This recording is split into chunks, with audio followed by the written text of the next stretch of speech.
So you're over 60 and suddenly some man is paying attention to you. Butterflies, right? It feels good. It really does. But before you let yourself get swept up in it, give yourself 5 honest minutes. A few simple questions now could save you a lot of heartache later. Living alone after 60 isn't always easy, I get it. But having a boyfriend isn't automatically the fix. Sometimes it just trades one kind of hard for another. So today I want to walk you through exactly what to keep an eye on if you're thinking about letting someone new into your life. Let's talk about the dating pool first. Now, I'm not saying this is every man over 60, of course not. But you'll notice the same patterns show up again and again. Health issues that need managing, emotional baggage from old marriages that never quite got unpacked, little quirks that have hardened into personality by now.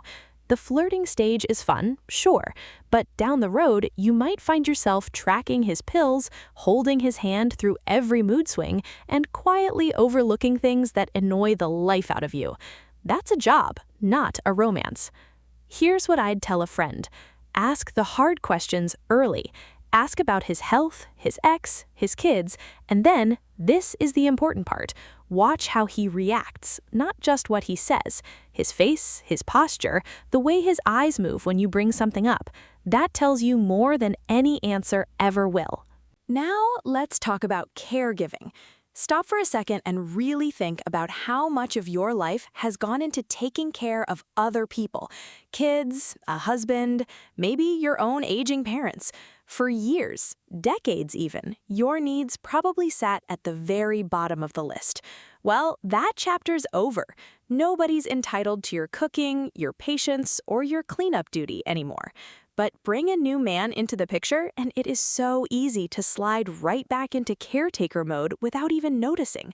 So pay attention. When you're at his place, look around. Is it tidy? Is the bathroom clean? Is there real food in the fridge? Or just junk?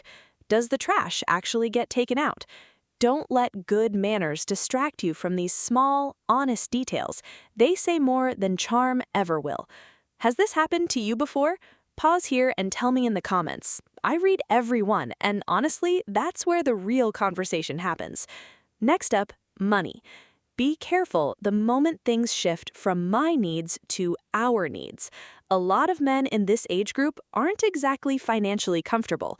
And to be clear, money isn't everything, and a modest life with the right man can be a genuinely happy one. But if he's talking about moving into your place or planning trips together within the first few weeks, and it's obvious he can't actually afford it, that's not romance. That's a red flag waving right in front of you. Then there's you, the woman you've become.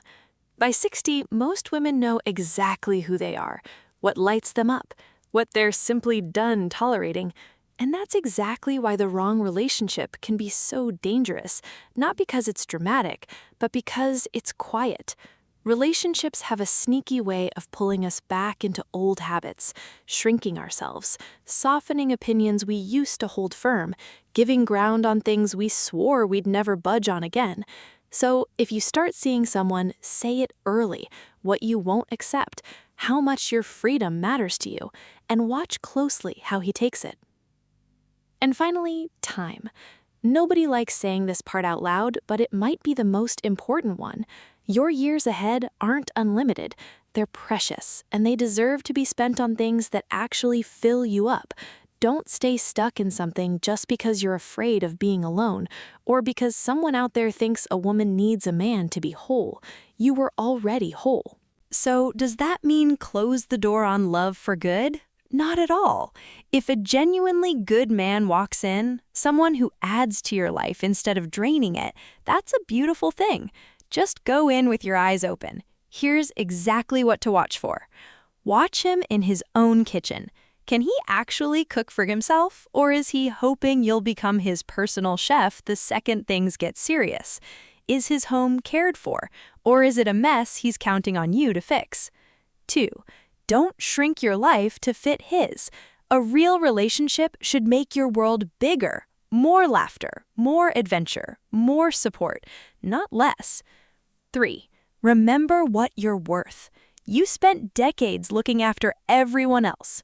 Now you get to look after yourself first and only let in someone who actually understands that. Being single after 60 isn't failing at anything. It's often the smartest, most self-respecting choice a woman can make. And if you do open your heart again someday, let it happen on your terms, at your pace, protecting the life you worked so hard to build. So tell me honestly, are you happily single right now or cautiously open to love again? Drop a comment. Let's talk about it. And before you go, if this gave you something to think about, hit subscribe so you don't miss what's coming next.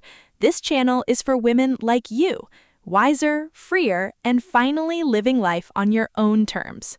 See you in the next video.